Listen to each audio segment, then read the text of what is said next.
Hello. Hey, hi Matt. How you doing? I'm doing very well, mate. Yourself? Good. I was way too excited for this. Fantastic. Yeah, I've been looking forward to a chat with you actually, which is cool. Yeah, Uh, very good. Well, I think we're kind of in those same areas, aren't we, really? Obviously, the things that we're doing and the way that we're both working and the groups, I guess, that we're part of, those sort of things converge together. So it's kind of interesting, really, to sort of reach out and see what you guys are doing from your perspective and what we're doing from our perspective, really.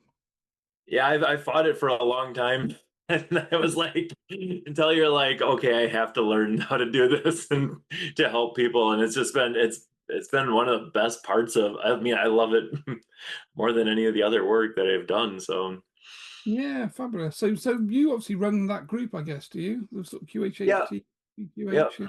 Okay. So sort of is that your background then, Matt? Is that where you kind of came into things from? That's where I started, and then I just kind of evolved into whatever this is. They won't even acknowledge any of this. And I'm like, why not? Like Right. I was the way I was trained. They're like, oh, these don't exist. This is a part of a person's mind. There are no things, entities. I'm like, what?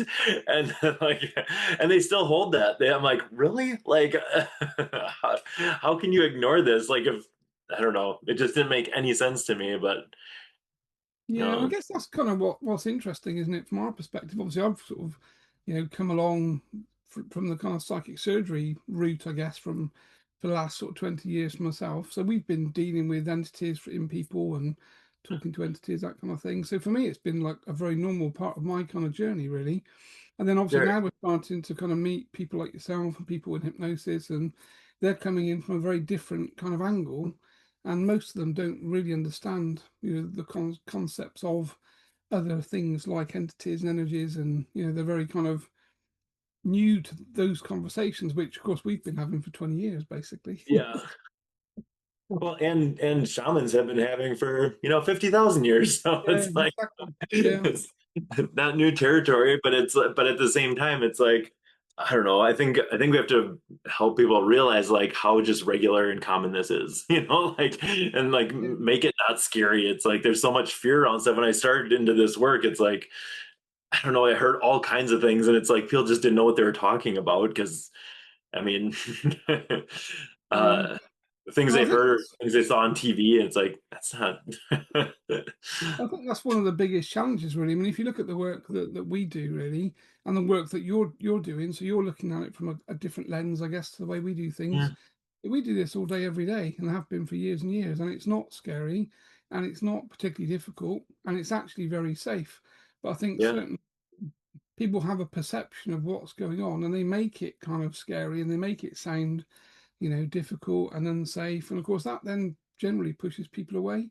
So that I think the fear factor is the biggest problem, really. If you look at most of these modalities, like the ones that you're in from a hypnosis perspective, and the ones that we're in terms of sort of energy clearing, and certainly for Spirit Release Academy, we're mhm, training practitioners. We've got nearly 100 people trained, and none of them are being attacked every 5 minutes. None of them are having yeah, ridiculous problems because they know what they're doing and they know how to control their energy and how to kind of provide an environment that is safe. So really, this, as you say, my kind of goal is aligned with yours, really, to try and float this into the general conversation that, hey, lots of people are having mental health problems, and a lot of those problems are caused by negative things that we can't see, but we can clear and remove them. And hypnosis is part of that, really. It should be part of that journey.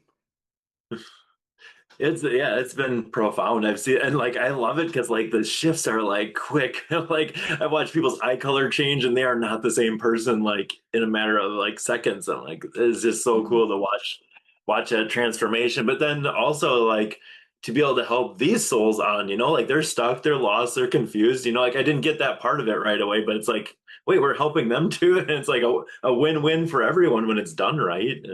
Yeah, yeah, and it should just be like a normal thing, really. I mean, Yeah. again, obviously you're, I guess. So, how did you kind of get into what you're doing? Was that something that you kind of looked to do, or did you kind of fall into that, really? I kind of had to get dragged to do it.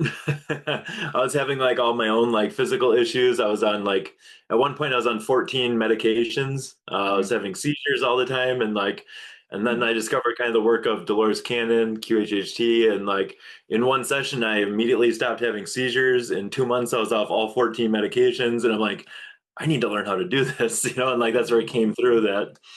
Um, and then some of this we were told like, oh yeah, entities don't exist. This is a part of a person's mind. That can't happen. And I'm like, okay, so I bought into that for a while until it's like this, there's no way this doesn't fit anymore. So I had one experience and the lady's like higher self that we usually connect to in these sessions told her that in order for her to heal, she just needed to kill herself. She needed to die. And I'm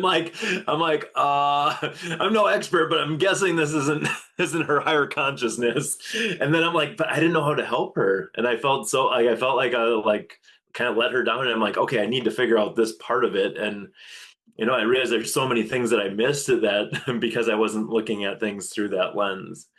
So Have you been, so in terms of like your kind of path, have you been doing this for a long, long time? Is this kind of, you know, the spirit or the entity release or spirit release only just like the last couple of years, and now I just start teaching. I'm like, okay, I have a handle on this. I feel like I'm pretty confident that I could address anything within a person, and just making it more mainstream and like, okay, let's have these conversations. And it's not weird. It's like it's just, and even doing this work, it's like an occupational hazard. If you don't understand this part, like good luck trying to be there for the next person when you're yeah, picking up. and I think that's the whole thing, isn't it? So when we talk about your journey, just going back a bit, so when you had those sessions, I guess you had QHHT, did you, from a kind of certified practitioner, and that, how did that stop the seizures and things that you were experiencing then? Was that because of trauma and things that would kind of floated and released? Yeah, I mean, there was a lot of things like that. The seizures were like, yeah, it was to teach me compassion, but then there's also like clearing the energy part of it. Like, there's things happening on like so many levels when we're doing that. It's like there's things energetically, mentally, emotionally, physically, and like there was even this kind of like rewiring of like my brain basically, and it's just like, um, in those sessions too, like the higher consciousness, so I call it the higher self, comes through and like it explained like, oh yeah, it was to teach you this, this, and this, and you learn, so you don't need them anymore. And I'm like, what? Really? And they just went away. It's been like 8 years now. So Wow. um but I'm like sitting there like, really, come on. Like it's that easy. But it was like once you learn what you need to from something, you just don't need to keep experiencing it anymore. So um, I don't even know what all changed in that. It was just like so many things were like locked together, and it's not just like one thing here, but it's kind of like the dam broke then, and then everything. I had this like death grip on everything too. Like my body was just holding on to all of it, and um, once some of the stuff started to move, then it was, the rest of it went. So. Well, I think that's where these sorts of modalities are so profound, really. If you look at sort of hypnosis and the work that we do from a kind of SRT perspective, and what you said actually is the reason that I do this every day is because it's immediate. There is no time lag. If you clear someone's field and they've got attachments and issues, curses, whatever it happens to be, it's an immediate change. So you haven't got to wait weeks and months to see the effect. They either wake up different or they don't generally. And it is kind of that massively quick feedback loop that makes this work quite addictive from a practitioner's perspective, really. I love it. It's the best work. It's the best work in the world. And then really, you're just getting the person back to themselves, and like that's what I love, because when people realize their like true self, it just ripples out. They affect their relationships, the people they contact, and it's like, I don't know. This is big work. So in your kind of like modality then, do you like the aftercare bit? Because that's the bit really that is also quite difficult. So from our perspective, SRT, we can clear clients very quickly. But of course, Mhm. if they go through terrible traumas and things, all of that's still baked into the pie. And Sure. that still needs to be looked at and resolved. And they need a therapist to talk to about that, which obviously we don't do from a kind of clearing perspective. So how do you guys manage that from a kind of hypnosis and PQA So yeah, perspective? we're like, I find, yeah, if you don't get to why something is happening in the first place, if a person's like, oh, I needed a friend, well, guess what? Something shows up. If they still feel lonely and alone, they're gonna draw something back to them. So I ran into that, and I didn't know what I was doing. Like, I didn't know that heal that part that was like allowing these things to come in. Otherwise, they just show up again. And I often find that the person's holding on to these entities just as much as the other way around. So, and then I'll ask them, I'm like, what part of you is afraid to let this go? And they're like, well, I don't know who I'll be without them. And I'm like, well, there you go. Or they're afraid they're going to lose their connection to their grandpa, or like, but I have to explain then there's a difference between being attached and having that connection. You can always talk to your grandpa, but you don't need to like hold him here to be able to have that. So it's kind of working through that. And when they have those realizations, then they can be like, okay, then it's almost like more of a conscious choice on their end, that they don't need to have that in that in that way, I guess. But Yeah, that's really interesting. It's a really good point, actually. So when you guys run a session, is that always in person, or do you do actually remote things as well? I Because do we, remote. I do yeah, remote, but it's with the person. I mean, there are ways to clear stuff, but I mean, I don't want a person to rubber band back to what they were doing, because you can clear everything, but then why does it come back? So I've learned yeah, to just kind of be thorough with that process, and sometimes it's even just as simple as a fear of change. If you have a fear of change, you're like, oh, something's wrong, and so they like go back to what's comfortable and what's familiar, even if it's not beneficial for them. So they say they want something, but part of them doesn't. So you have to figure out kind of what that part of them is. So I never know what it is till we're going through it, and I'm like, can kind of like tap into it. And I don't go looking for any of the entities. They have a way of just kind of coming to the surface. They're just I can kind of sense them as like almost interfering energies, like they're getting in the way. And sometimes they are kind of like they're really slippery with some of them. Like they're kind of good advice, but not always great advice. Like the yeah. one I had recently was I asked a question, and this is like coming through the person. I kind of talked to the entity through the person, and I said, "What does this person need to do to find self-love?" And the answer was, "She needs to find a new man." And I'm like, like her higher consciousness wouldn't tell her that she needs to find a new man to find love again. So, and here it was her aunt that was connected to her that came to help her when she was struggling, but then just never left. So there's always a relationship, just like there is in the physical world. I'm like, okay, well, why are you here? And so if Well, I we guess, figure out what that relationship is, and then we can move things on their way and well, I kind guess of see. that's one of the things that you guys notice, I suppose, from a hypnosis perspective, is that obviously when we kind of see entities are blocking the connection back to the higher self. And Yeah. obviously, you as a practitioner need to identify that you're not talking to the higher self, even though you might perceive that you are. You're Mm. actually talking to a sort of interfering, manipulating entity.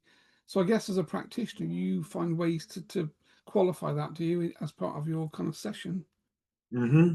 Yeah, and for me, it feels I can tell by the level of information coming through, but then also there's like it feels off to me, and the more that you push, the more the better questions you ask. You're like, yeah, this just isn't right. Like, Yeah, and I but guess that comes with experience, does it, from your yeah. perspective? When as a trainee hypnosis practitioner, I guess they don't really know that to start with, and probably wouldn't notice that they're not really talking to the higher self. They are kind of talking to something that's masquerading as a higher self, really.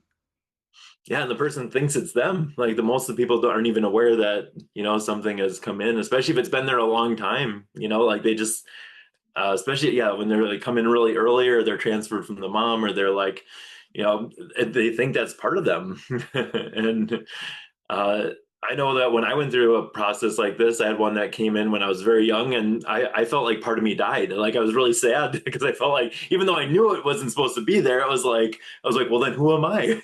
Like if, it was a strange like mix of feelings. So, Yeah, I guess that's the interesting part, isn't it? Because these energies blend with you, don't they? So yeah. they're blending themselves with your conscious awareness and trying to obviously masquerade as part of you, really. And it's only people that are a little bit more aware, maybe, or start to notice that the information's not right, the thoughts generally aren't right, effectively from that perspective. And we do this thing with our practitioners called sovereignty checking, really. So you kind of Hmm. question yourself 3 times: am I sovereign, yes or no? And you Yeah. should get yes, yes, yes. Of course, if you get a no, it means that there's something attached that is Hmm. negative, that's obviously trying to masquerade as part of you, really. And that's sort of our daily method of checking that we don't have attachments, because they do creep up on you Yeah. otherwise. Sure. I usually have my family members tell me if they're like, "Hey, you should probably check yourself," Yeah, because you're right. it's sneaky because it's like it starts like very subtle and then it like, okay, something's off. But I think the more that you are connected to yourself and the more that you've done your own healing work, it's very apparent, is this mine, is it not? But I love the like idea of the sovereignty check. That's a really good idea. Yeah, sovereignty checks. Well, sort of, it's well, generally the work we're doing, because obviously we're talking and working with spirit guides continually. So when we're connecting, when I connect to my guide Chen every morning, it's a quick. I do my little kind of ritual grounding, chakras, cleansing, bubble, that kind of thing, and then I put like a thought out to connect to him with telepathy, and ask Mhm. him when I hear his voice. It's like I'll say morning, morning Chen. Then the first thing I say to him is, "Are you from the highest light?" 3 times. So again, it's qualifying the Oh yeah. authenticity of the voice. So he's got to say yes, yes, yes. And then once he's kind of qualified that point, I then get him to show me 2 images that we've pre-set up, almost like 2FA really on your Oh, call. nice. That's cool. So if I don't get the 2 images exactly the right way in the right order, then I'm really cut the connection, start the whole thing again. Because again, it sort of blocks entities from being able to coming in because you are doing this qualification that you're connecting to a guide and it is your guide. So it is one of the Wow. challenges really of this sort of spiritual work is that we really need to be careful what we're talking to. And as you said, these entities are very clever and they can quite easily kind of creep in behind the scenes unnoticed. But you do generally notice your thought processes change. Is that what you kind of Yeah. experienced? Yeah, and I'll feel off, or I'm just like, yeah, this doesn't feel right, or it's out of alignment with like who I am. But I think to get to that point. I mean, you really have to like get back to know who you are and what is really you. So it's kind of hard for people that don't have that awareness to know what is them, what's not. Yeah, and I think I think what you framed there, that is the hardest part of this journey, really. Certainly as Mhm. a practitioner, is that you need to be very clear as to who you are and what your thoughts are. And as soon as thoughts don't feel like they're yours, or you start to get odd thoughts, or as you said, family members notice something's a little bit off, and they say something's a bit, a bit off there, that's when you need to get yourself checked and get yourself cleared, really. It's kind of one of the things that we have from like an SRA perspective. We've got like an emergency Telegram group that the practitioners are all in. And if they feel slightly off or Mhm. thoughts are slightly different, they basically ping the group. They just write a ping in there, and then someone within a very short time is in there, sovereignty checking, clearing. So we're continually making sure that all the practitioners are continually clear. And Mm. when there's more of you, it's easier to do because you've got a Oh big yeah. people. So how do you kind of manage that yourself, or are you working with other people that kind of help you with that? I created like a guided process for myself. I shared it on YouTube, but like it was the thing I go through, and I like it's basically a guided meditation that I created for me to to help me clear. It's basically kind of what I would take a person through. In the one-on-one sessions, like I'm just talking to the person, so there's the entity speaking directly through the person to me. I can ask any questions. It's not in my mind. It's like they're answering on its behalf, basically. I'm like, well, why are you here? What drew you to this person? We get figure out what's kind of going on there. It's a little bit slower of a process than what you do. I mean, you rip through stuff fast, but it's also um, and I'm sure I'm getting better at parts of it. I figure out kind of what we need, what we don't need. It's getting a little bit more streamlined, but figuring out why it's there is like a big thing so that it doesn't come back, and then moving it on its way. Some people just clear stuff. Well, then it's just floating around for to attach to someone else. They're not actually guiding it to where it needs to go. So that's kind of part of the other what we're doing. So So what would you say? So because actually it's a really good point you just made. So what do you think the main reason that entities are with people in your experience, really? So when you're talking to someone that's under a hypnosis state and you're talking to the entity, what's the kind of most common reason that is it kind of trauma, fear, or life problems, or I would say some of them are voluntary. Like if they're close family members, like they ask the person to be with them. I don't want you to leave, and it's like, okay, you literally asked for this, and they don't realize that it's draining their energy, and it's 5 years later, and Grandpa's anger is bleeding through into their life, and whatever, even the physical issues. I think part of the other ones are like majority of them are probably involuntary, where things just come in. Like basically, have like either we're in a state of kind of low vitality, like our vibration is low at certain points and we allow stuff in. Anyone that's been through like addiction or alcoholism or, like things can slip in because you're just not, not in a good space. So things take out like those opportunities to kind of sneak in. So I think Mm. sometimes even ones, especially us that do this work, sometimes they come in because they're lost. They're looking for help and they find us, and so that we can help move them along. Being practitioners doing this. Um, Also, I think yeah, like any of the trauma, any of the fear. I mean, basically, it creates an opening in your energy field where these things can kind of like, oh, here's an opportunity, and usually it's mirroring something within the person. So rather than being like, I don't see people as like the victim of these things attacking them or doing stuff to them. It's like, okay, here's an opportunity to address something within yourself that allowed this in. And then it's like more of an empowering process versus like, oh, these things out here are doing this to me. It's like, well, why? I have all these questions. I feel like a 2-year old doing this, but why? But why? But why? Because I want to know. I'm curious. I'm still navigating this, and I don't know what I'm doing most of the times. Well, that would be a really cool book as well, actually, to write a book on those sorts of things, or to create all of that information and pop that into some sort of AI transcription, like ChatGPT, and say, give me, the top 10 reasons that things are attached to people. That would be quite an interesting bit of research to do, really, because obviously we're kind of seeing the same thing, we just do it in a different Yeah. way. Again, for us, it's the same, really. Most people have, like, say, it's the addictions, the substances, that kind of stuff that breaks the etheric field. And well, my guide Chen will talk about it as perforations. You end up with holes in your field, and then Sure. these energies can connect in through the holes and fatigue. They're siphoning your energy and sucking your energy from you. And then, of course, they start to manipulate your thought process and that kind of stuff. So, effectively, like you say, that it's an opportunistic connection Yeah. more than a kind of conscious one, really. But for most people, when you have these things in that outlying kind of area around your field, you don't know they're there. And of course, if you don't know they're there, you can't really deal with them properly. And I think it's one of the biggest problems in society, actually, is that we we we think from an SRA perspective, certainly, that probably like 95% of people have attachments. They just don't know they've Oh got. yeah. Is that what you're kind of seeing as well, really? Yeah. I think the more that we can talk about these things, it's like it's not scary, it's not weird, it's just like it's part of being human almost. Like Yeah. um Yeah, and I always kind of like represent them almost like kind of fleas on a dog. Like if dogs pick up fleas because they're out in the grass, the woodland, they pick up parasites and things that kind of use them as a host. Effectively, I kind of see it that we're the same, really. So we pick sure. up parasites, but just that we can't see them because we can't see them with our eyes, but we can perceive they're there. And when you start to know what to look for, you can see the kind of telltale, as you said, the telltale signs, really, that the thoughts are off, the thinking's off, the eyes change colour slightly as well, generally. So quite often when I used to be working with people hands-on, and we'd basically do kind of a spirit removal, you'd actually see people's eyes change colour when that entity leaves. Yeah. And they kind of look in the mirror and think, wow, I've actually got green eyes or blue eyes because they've appeared for so long. And you think, it's quite a nice thing to be able to do and see someone's, kind of reaction to that, really. It is awesome. I even see like they'll look younger, they Mm. don't feel suicidal anymore. It's just like boom. It is so cool to watch that transformation. So yeah, Yeah, that is good, love that actually. part.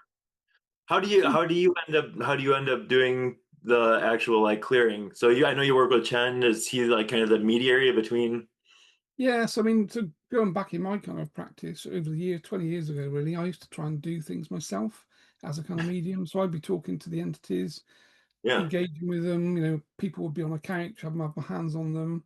So they'd be sort of spitting at you and trying to bite you and all sorts of crazy yeah, stuff, really. So it wasn't particularly fab from that perspective. So kind of after I met Dr. Palmer, and he wanted to basically do a research project on spirit possession. And he believed again that most people that had mental health problems had spirit possession in different ways. So we kind of obviously worked through that, and he basically realized that we could do it remotely. And then we mhm, realized that we didn't have to do it; the spirit guides could do the actual work. So that was a big step forward for us, really. That again, the medium wasn't having to go head to head with an entity.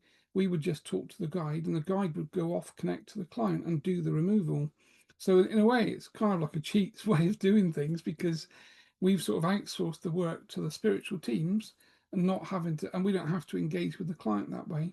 And that was one of the big problems for me, really, as a medium 15, 20 years ago. When you connect to a client, you connect to their field, obviously. So with telepathy, you go in to have a quick scan to see what you can see from a psychic perspective. So I'd see entities, their face would come straight back at you immediately.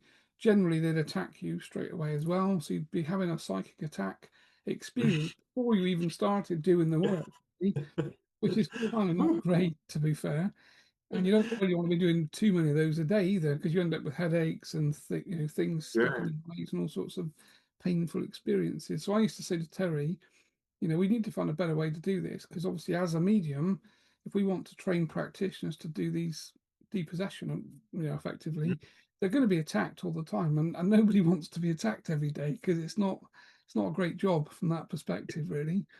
So this is how we kind of came up with this plan, talking to Chen, and Chen said, well, the better Yeah. way to do it is if you don't connect to the client, you don't enter their energy field, the entities that are with them don't have a connection back to you either.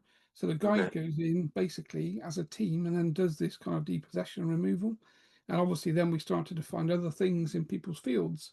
So we'd see curses and portals and interdimensional parasites. And there's a whole list of other energetic interference that we started to kind of observe, really, with people. So the entity part was just one part of that whole kind of picture, and that was that Yeah. work really that Terry and I did over sort of 10 years to come up with a protocol that people could follow and not be attacked, and Yeah. basically teach people easily how to do the work in a really safe way. And that's kind of where we got to effectively, which is quite good.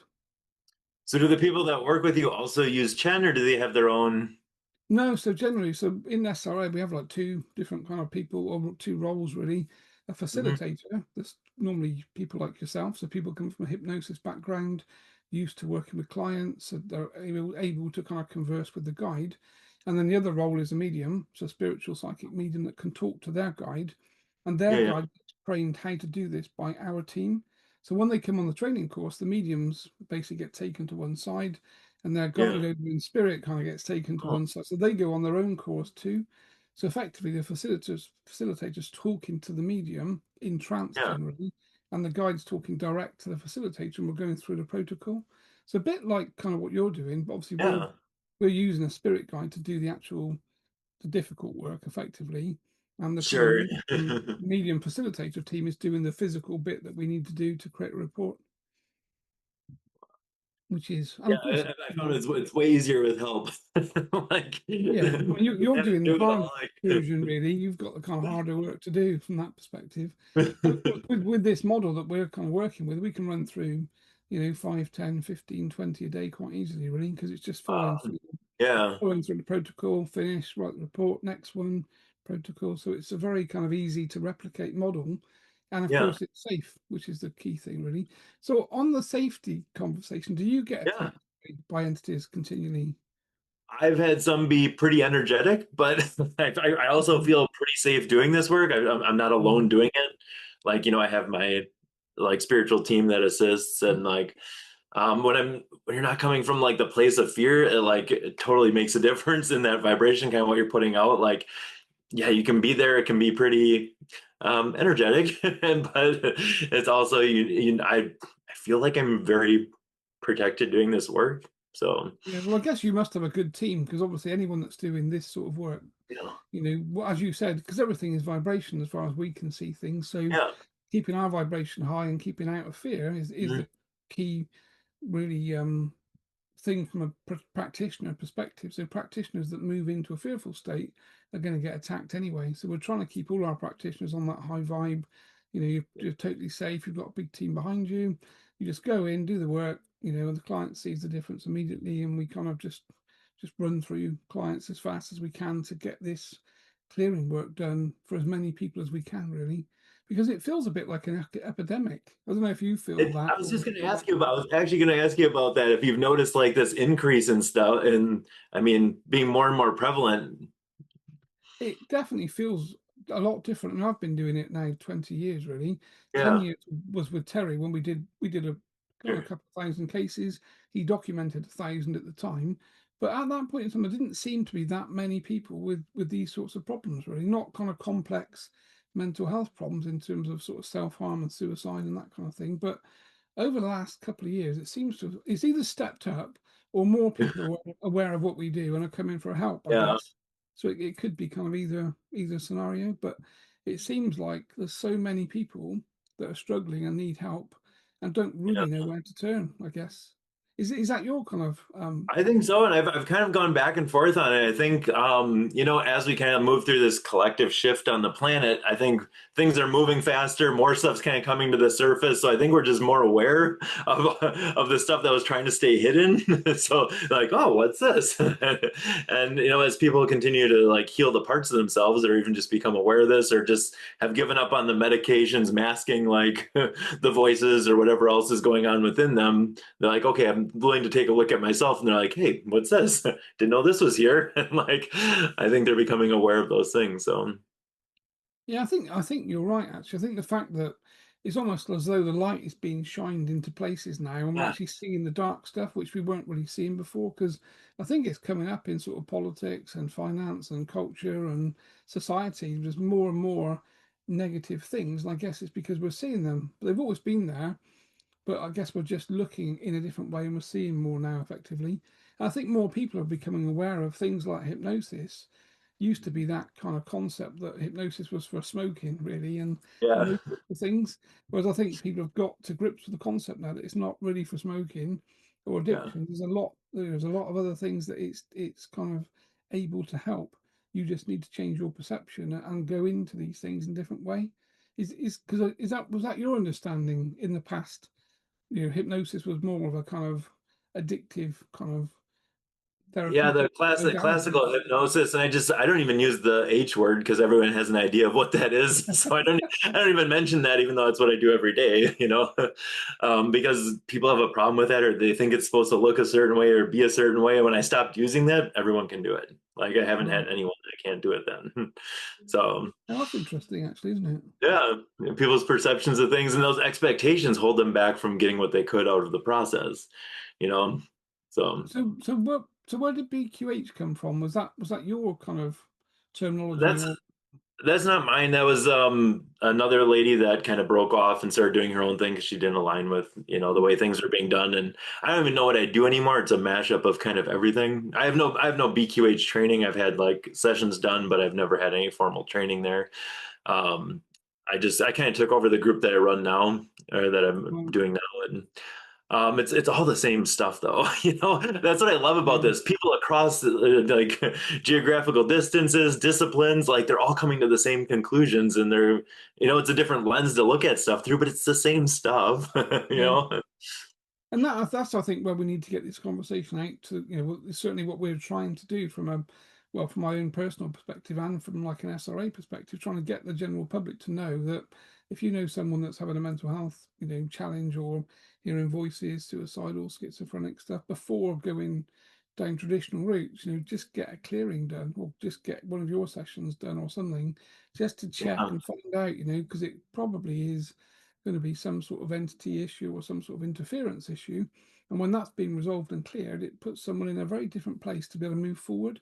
yeah, Whereas obviously going down the traditional routes, you're only dealing with medications and things that are only going to mask the problems because they're not looking at the source. Because if the source is yeah, spiritual, you're not going to deal with it. And like you say, not that our version's any better than yours or anybody else's, no, but there has to be a spiritual intervention. So sure. with someone that can do spiritual intervention, really, because it's a spiritual problem, and that I think is the challenge to try and get that information out to the general public, really. Yeah. I've noticed this, especially with like the people with like schizophrenia, what comes through is like in their sessions is like, yep, this is the gift they chose for this life. And you're like, really? Because they have this expanded awareness. They're aware of way more stuff than we are on a day-to-day basis. And when you can clear out the interference, oh my gosh, it is so cool to watch them take off. The thing that they hated most about their life and that they struggled with starts to become their gift. And it's like that is really cool to see. So I'm Yeah, excited well, for that avenue. I always sort of think people that are schizophrenic are mediums, they're psychic mediums, they're Yeah, yeah, telepathic, they're tapped talking to other in. energies, really. It's just that they're not in control of the conversation, Yeah, whereas traditional mediums like myself and psychics are actually able to control the thought process and keep the boundaries and protection But people that are schizophrenic, just having all this interference, they are the same, just they haven't yet learnt to control it. And that I think is the difference, really. Yeah. Nobody Is can that do that. your Like, take? it's so cool. Sorry. Yeah. What? Is that your opinion? The same Yeah, sort of, yeah. yeah. I find the same thing. And like in our culture, I think that's part of the problem. Like if you grow up in the jungle and you have schizophrenia, medicine man takes you under the wing, they show you the ropes, it still can be a tough life, but there's that guidance. We don't have that support for people here. Like we medicate them and try to forget about them and disconnect them from society when in fact, this can be like a beautiful thing, I think. Yeah, well, I guess the sort of medical science calls it AVH, doesn't it? Auditory voice hallucination. So they see it as a kind of hallucination rather than something that's real, because of course there's no physical person talking to them. But Yeah. again, if you look at kind of mediums things and people over the years, it's very clear that mediums are talking to other spirits, and spirits have been written into all of the kind of historical, Bibles, books, religious doctrine, that kind of stuff. So it sort of almost looks like our societies are schizophrenic, because on one hand, all of the old paperwork talks about spiritual stuff, and yet modern science doesn't talk about it. And it's like, but it's always been there for all over the generations. And suddenly we get to a point whereby someone's hearing a voice that they say isn't real. But then if you go Hmm. and read the Bibles and all the things, it talks about spirits in everything. So it's kind of a weird way to see society, really, that we kind of haven't really moved that far forward, I don't think, from a spiritual perspective, or it's been held back, maybe, might be Yeah. the terminology. I think if you and I had these conversations in front of a therapist, we'd probably be both locked up by 4 o'clock. So, Well, yeah, and I guess that's the it's problem, Matt. That is the problem, isn't it? I mean, when I went through my kind of awakening sort of 20 years ago, the yeah, internet wasn't like it is now. You couldn't just go to Google and ask for things. There wasn't a Google really. So, I started to hear voices and see entities with people, and I'd see them pop up behind people, and they'd just stare at me. I'd look at the person, and there would just be this thing behind them. I'd think, what is that? And it was yeah, pretty scary, pretty fearful stuff.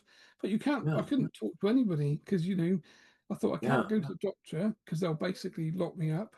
So yeah, I'm going to work. I'm doing my normal kind of job. I worked in IT and was doing that fine, obviously.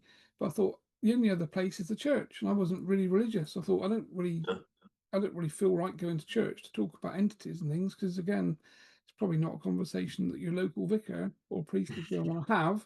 So there's this big gap of like, where do you go to talk about this stuff? And I think now we are filling that gap, because now we do have like we've got these social media groups and people like yourself and myself and people that you can go and learn from and talk to and start to realize that actually it's quite normal to see and hear things other than the physical things.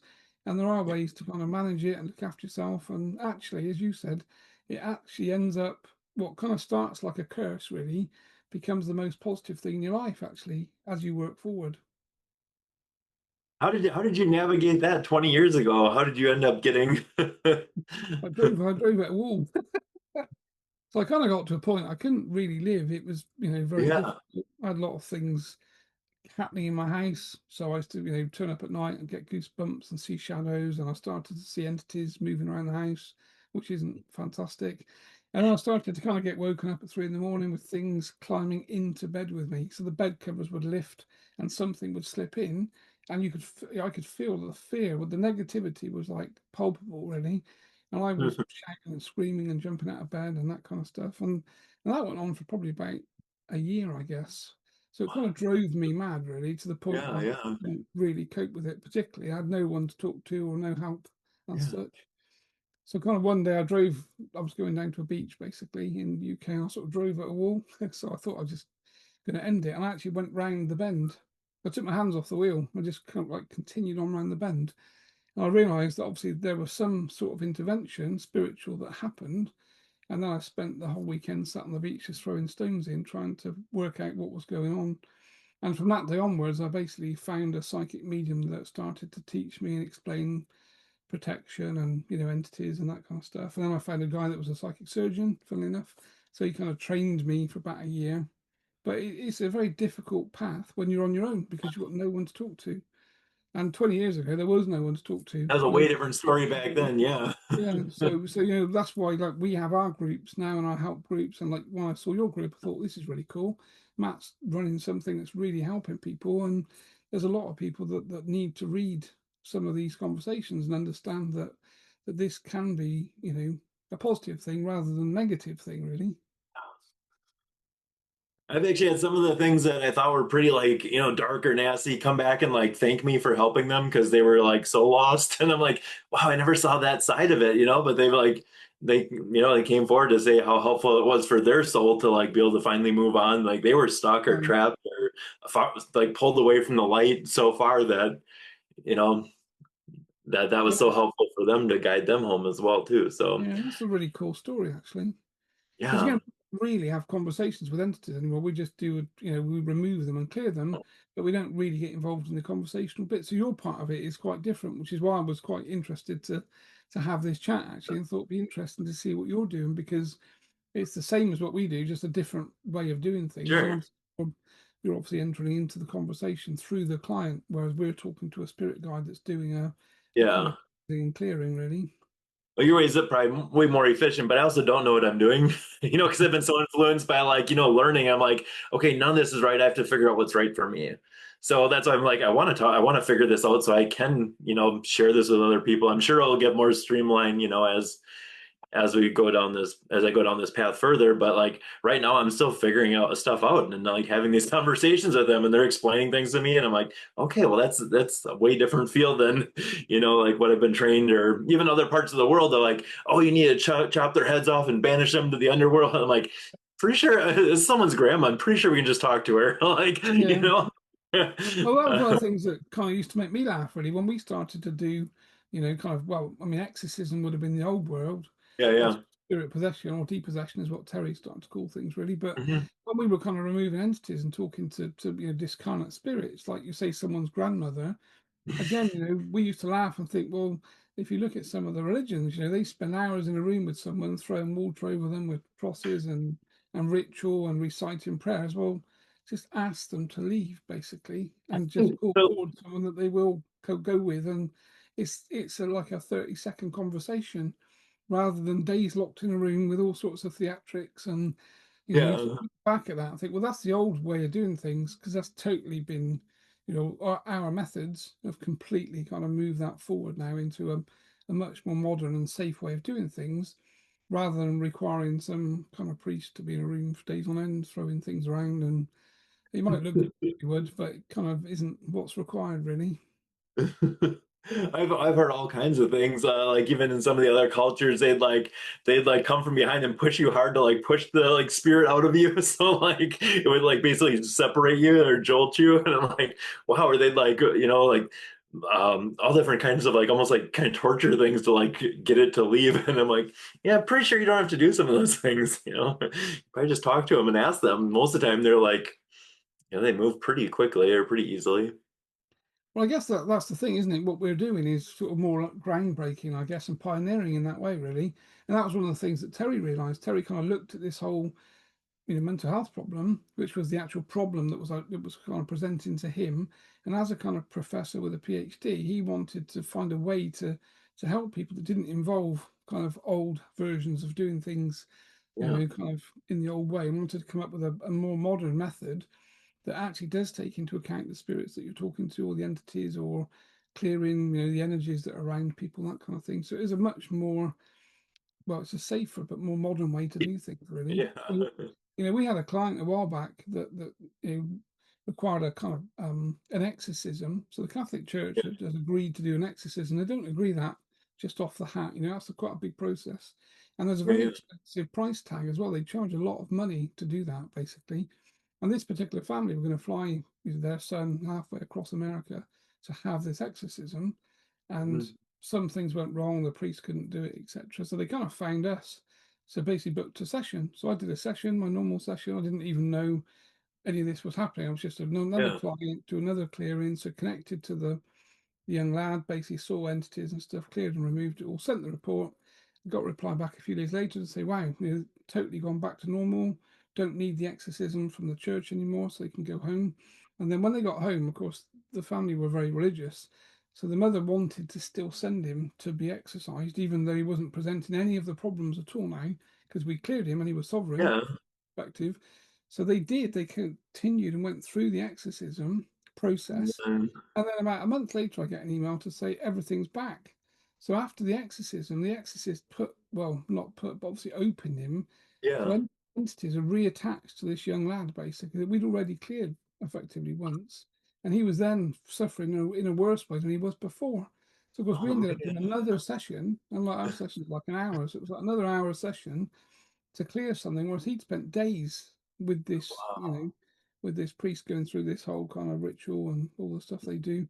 You think it's just the old way of doing things, Yeah.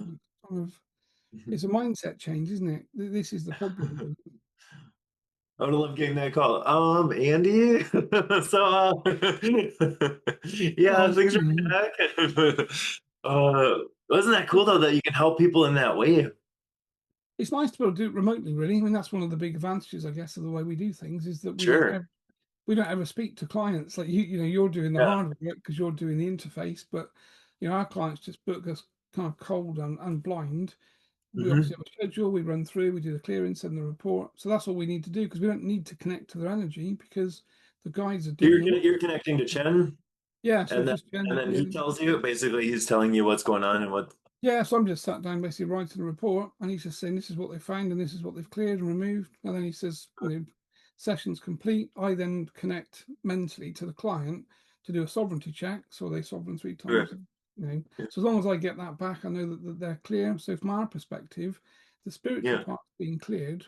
Obviously, they may have other problems and traumas and all sorts of other things, Sure. but certainly spiritually, we've performed that intervention, kind of cleared them in that way, really. So it's a very kind of quick and fast process, and that Yeah. I think that's why we're starting to engage with people like yourself, because from my perspective, I think all sort of healing modalities should have a kind of a clearing done on the client before the actual modality, because effectively, like if you look at hypnosis, if you've got entities that are blocking connections to the higher self, no Good matter luck. no matter what you do, how many sessions you have, you're never going to get to a point to get a kind of a healed person, because the entity is always going to be attached. But when you've cleared them, brought them back to sovereignty, then those sessions are going to be so positive because you don't have that negative interference anymore that you had before, really. And that kind of goes for like Reiki and lots of other modalities, that if the interference is there, it's going to be interfering. So by Yeah. clearing them, so that's kind of our mission statement, really, is to get to a point that the general public and everyone knows, let's get people sovereign before we start to try and help them and work on them, because we're not dealing with that negative interference at all then. And then the sessions are going to be so fast and so good because you're not fighting against things that you can't see, which of course is the problem, really.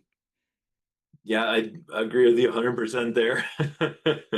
Yeah, you don't make it very far if those things are in the way. Like I don't even say entities, I always just say interfering energies. Yeah, No one has a problem with that because when people don't yeah, like to think, oh, this thing's attached to me. I'm like, oh yeah, let's talk to this orange energy that's in your throat. Like, and everyone can do that regardless of what they think. Oh yeah, it's just energy. Like, they'll have a full conversation with it and yeah, move it along. But if that's in the way, good luck trying to like heal stuff because that just occupies that space again. yeah.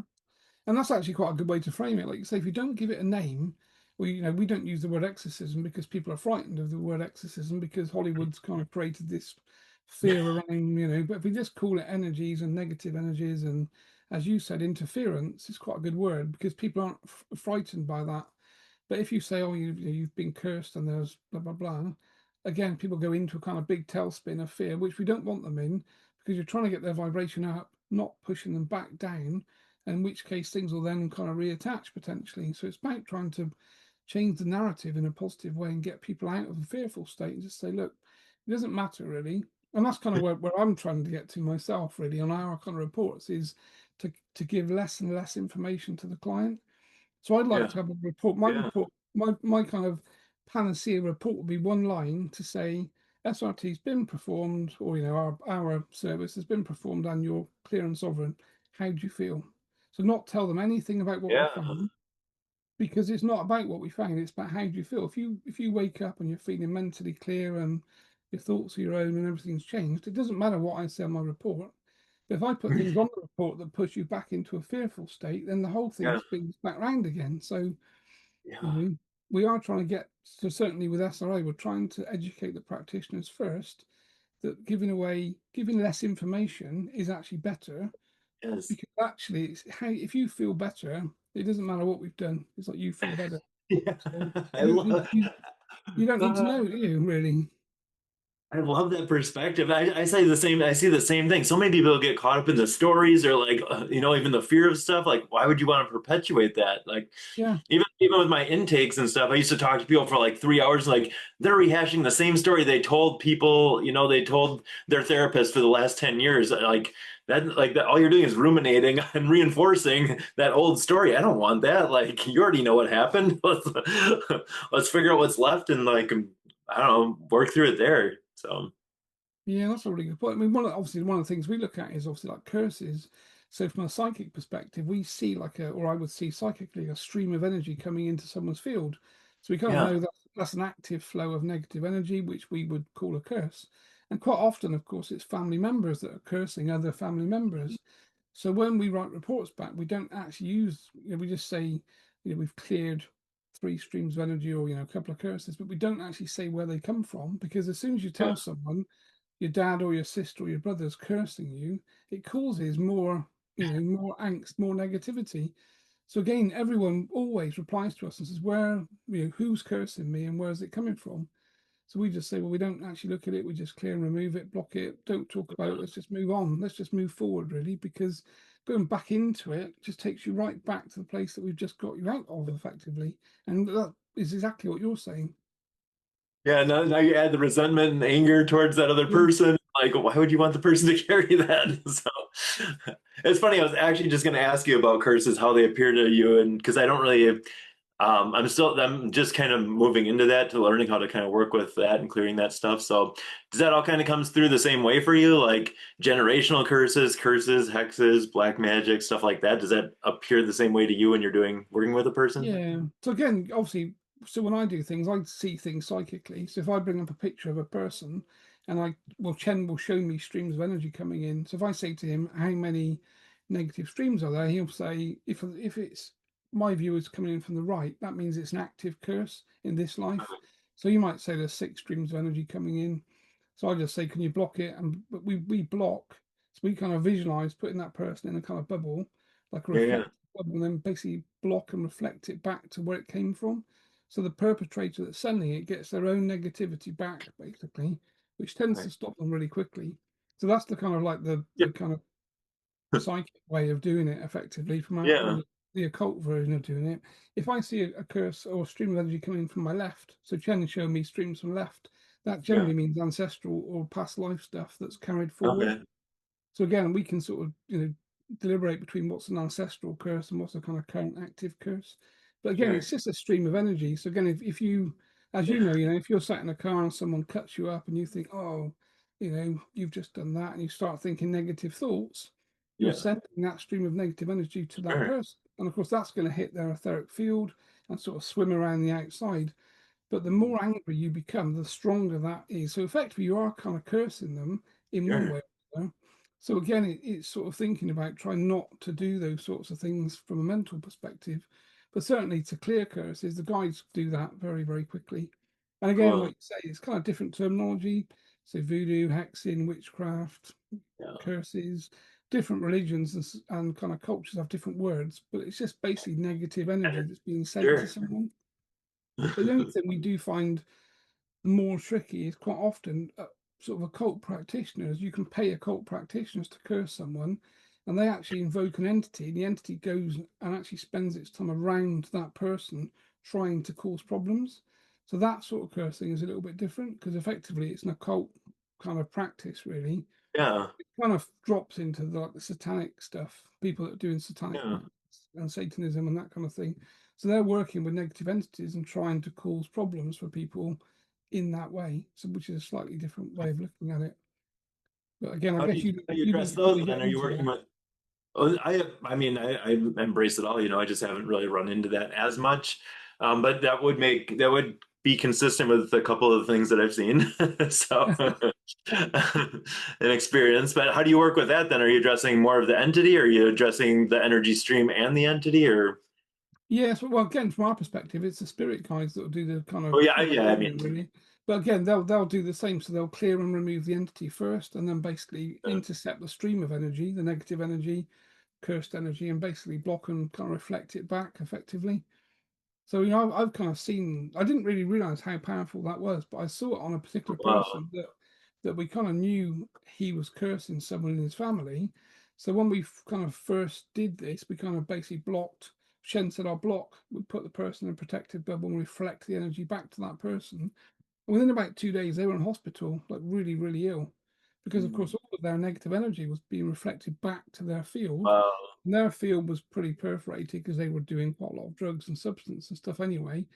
But it was quite a big shock to me that that's how fast that changes, really. wow, Someone that appears healthy one day, the moment you provide that intervention and send, but reflect their own negativity back to them, that's the effect it has. It is, wow, it's kind of quite shocking, actually, in that way.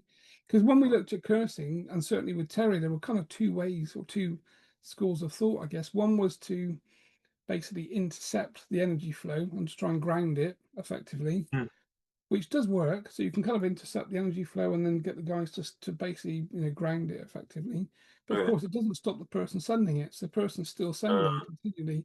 So what we then practiced or tried was this concept of using an intervention whereby we actually block the energy flow but reflect it back to the person. So you're not kind of going to war with someone and you're not yeah, fighting them. You're just reflecting back their own energy effectively. But of course, it's negative, so it affects them negatively. And they stop really quickly then. So we knew occult practitioners that were being paid to do things literally uh, stopped overnight because as soon as they get their own energy back, they know it's come back to them. And obviously, it's negative, of course. So it seemed to be the better way to do it because it's non confrontational, but a yeah. very fast resolution for the client, really. Uh, okay, I have a question for you. So I had one just fairly recently, and they had probably like 50 entities attached to them, but then that they were all connected back to one that was outside of the person. Do you ever run into anything like that? Yeah, I think quite often, again, there seems to be like a hierarchy with entities. Yeah. Probably, probably like us, we all have sort of hierarchies. So we sort of graded entities in three levels in SRA anyway, with kind of Terra's work. So level one, level two, level three. So level one is like a gargoyle type thing. Level Hmm. two would be like a demonic entity, and then level three was like ET stuff. But quite often, a level three is controlling level ones. So, like you said, you'd see lower Oh, level, like gargoyle type entities in someone's yeah. field, but they'll be being run by another one behind the scenes, effectively. So that they do have hierarchy. Okay. It's quite interesting. So Cool. it's same as what you've kind of seen, really. Obviously, from our perspective, removing and clearing them is the same. The guys just go in Sure. and Sure. they clear them out. But so again, we don't kind of document that back to the clients. We just say we found one or two entities. We don't tell them particularly any more information because that gets Yeah. into another fearful conversation, really. I find that some of the like the galactic ones are some of the like the trickiest ones because they'll like do everything that they can to convince you that they need to be there, and they almost seem good or like they're there for the highest good of the person, but they're not.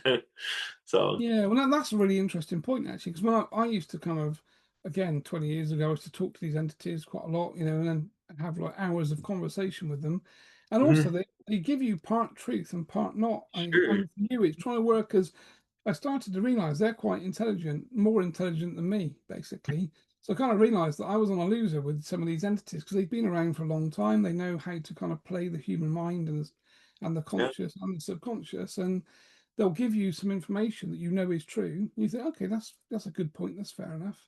And there'll just be things around the outside that aren't quite right, really. And if you don't pick up on that, it's very easy to get led down a certain path that you don't really want to be going down.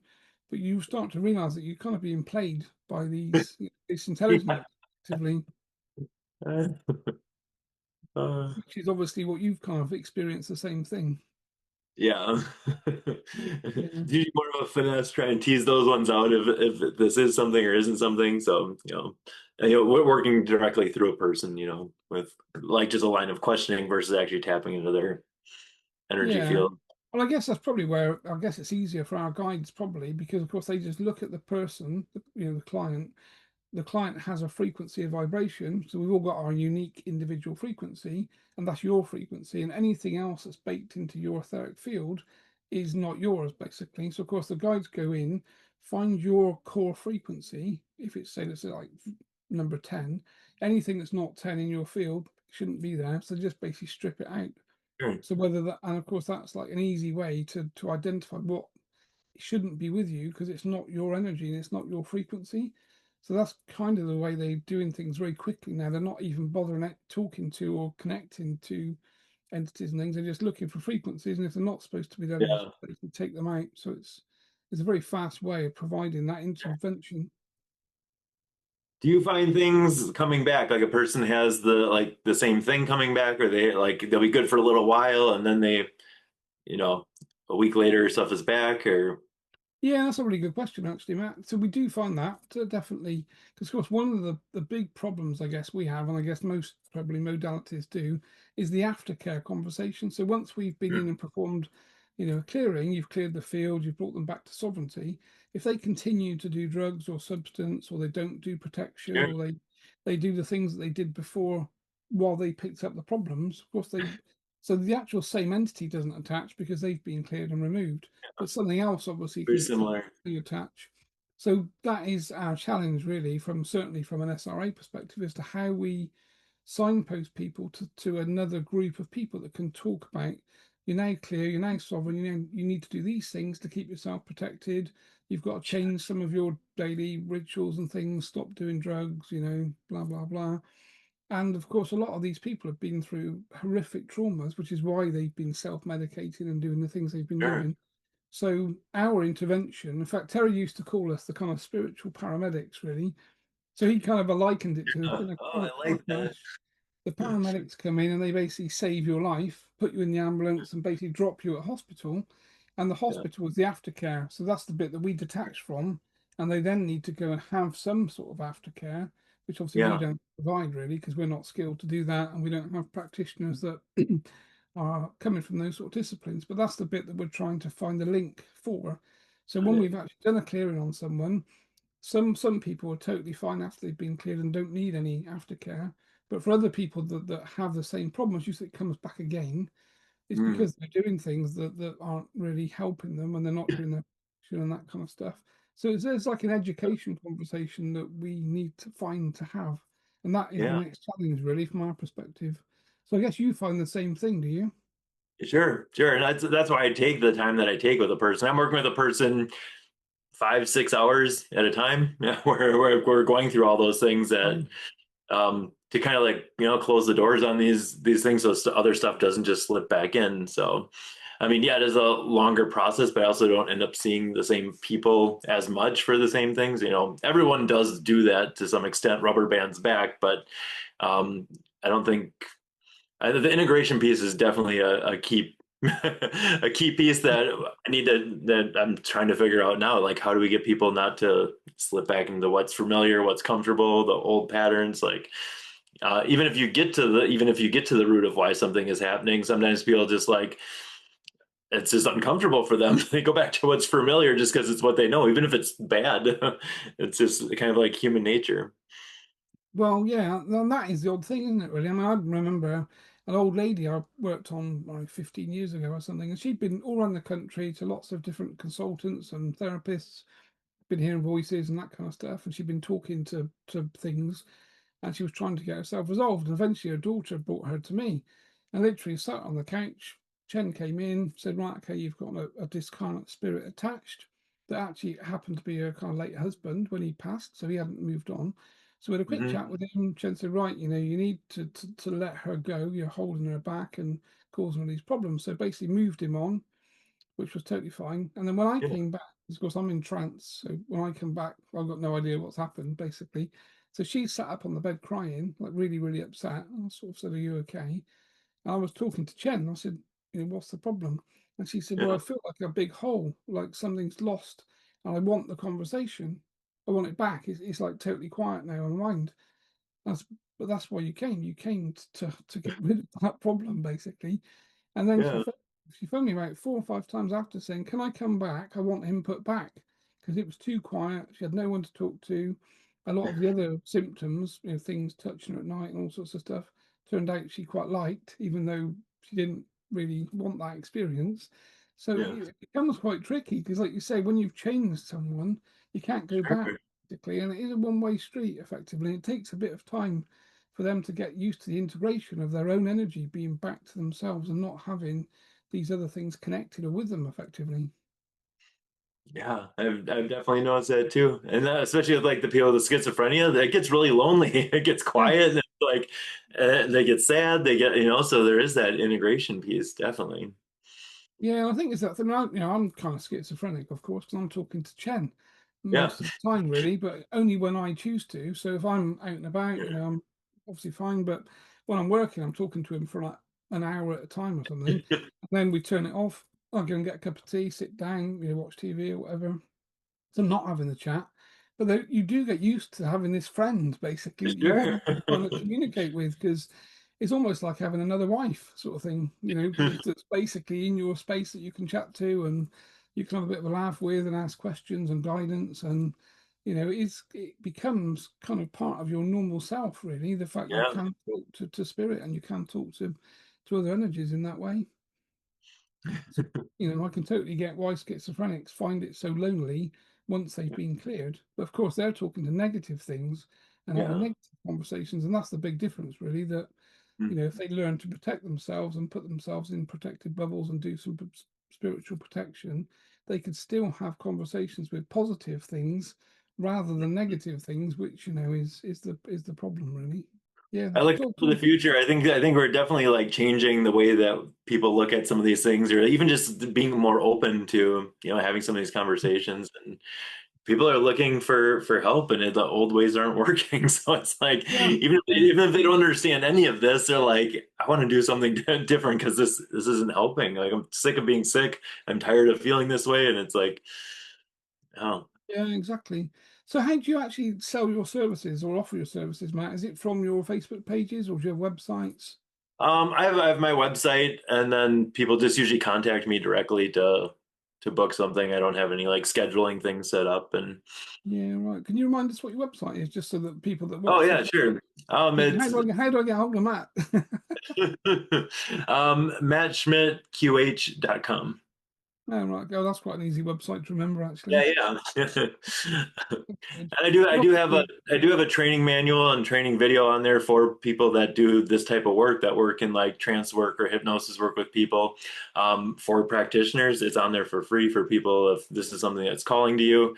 I think people just need to understand this. It's a very basic, training, but I mean that's how I handled 98% of things before you know, as I continue to learn and grow here. But it works most of the time, and most of the time it's well, pretty that's what I was straightforward, going to say, like you actually. said. Do you actually offer training? Do you actually train practitioners per se, or?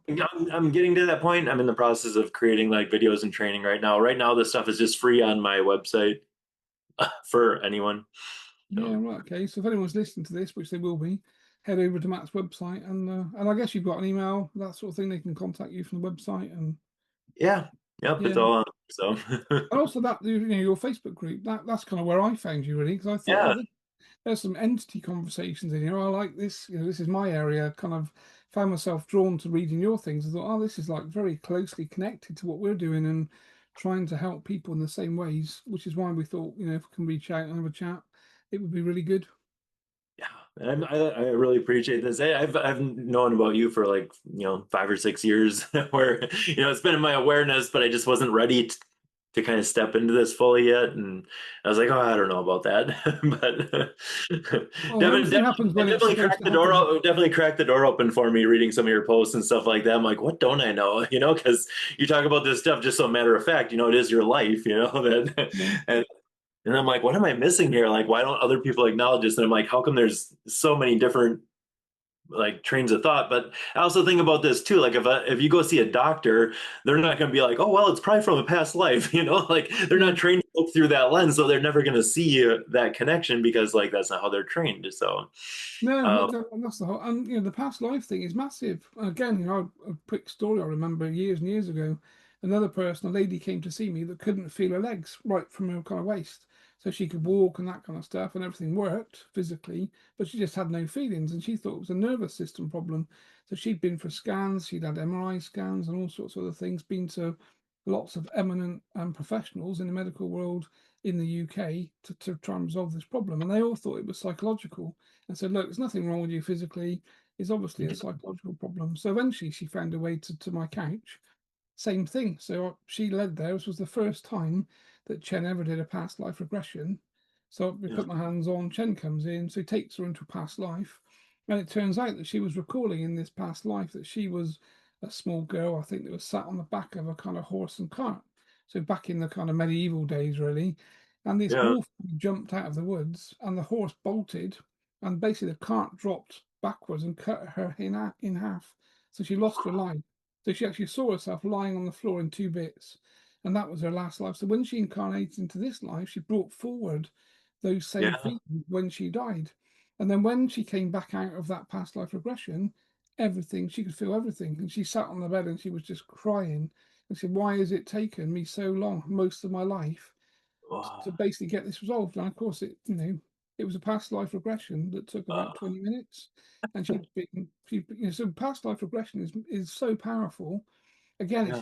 it's not a normal conversation that people are having, which is why we kind of need to float all these things into the kind of general kind of conceptual awareness of people, really, to understand that some of these things make a huge difference, and they're very fast and of course very cheap. She'd spent a lot Yeah. of money on all sorts of scans and things. An hour of my time at the time was like £50, so like $70 or something. So it's like Yeah. pennies really, against all the thousands that she'd spent on medication Yeah. and scans and things. And a quick past life regression resolved that problem. So, hypnosis and past life regression is very underrated, I think, still. Yeah. Yeah, I got past what $100,000 in medical expenses cut in one session. I'm like, well, why aren't people doing this? Yeah, yeah. And also, you think actually, wouldn't you, the insurance companies would be connecting with people like myself and yourself, because you think if you can resolve a problem for someone in an hour that costs a couple of $100, rather Yeah, than years and years of kind of medication that's going to cost them hundreds of thousands of dollars, you think the insurance companies would be literally kind of chomping at the bit to have these conversations and to do some research, really, because it would be an obvious thing to do from their kind of financial incentives. I would think so. I think they're Yeah. pretty interconnected with some of the like the pharmaceutical companies, and there's a relationship there because Oh, logically, I'm like, if you want to save money and time and like, wouldn't you want to do something that works? well, But yeah, it's kind of a no-brainer, isn't it? If you've got yeah, shareholders looking purely at profit, then you're going to make more profit if you're not paying out so much money, which these sorts of modalities should be, on the table, at least to try.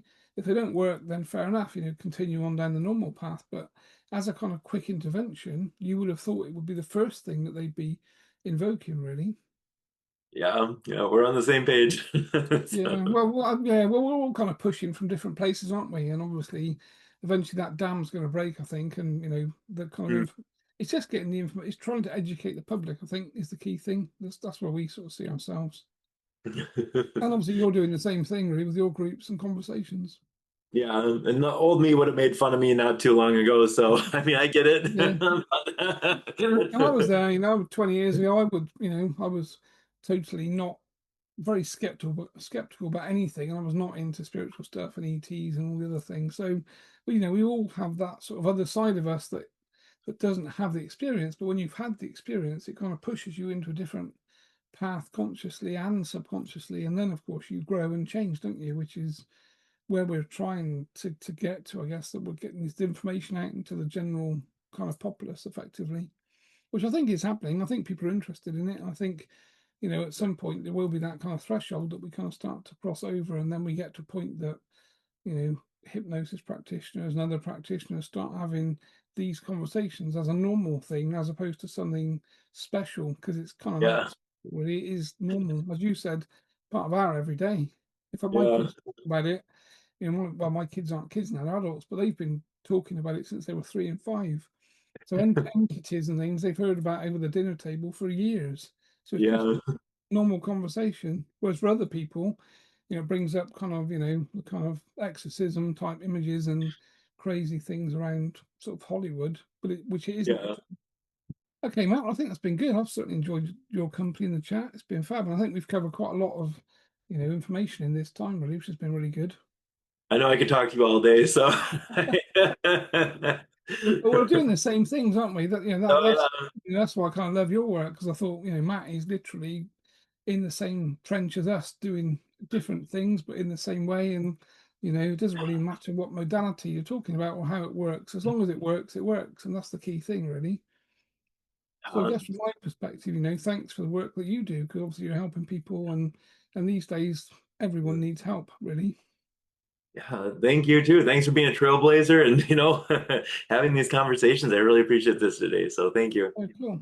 Okay, Matt, we'll call it a day there, and we'll obviously All right. put this chat up on our sort of podcast, YouTube, and share your links, that kind of stuff. And obviously, we'll put you some links out on our bits and pieces to signpost as many people as we can over to your Facebook groups and website, etc. And no doubt we'll have another chat at some point soon.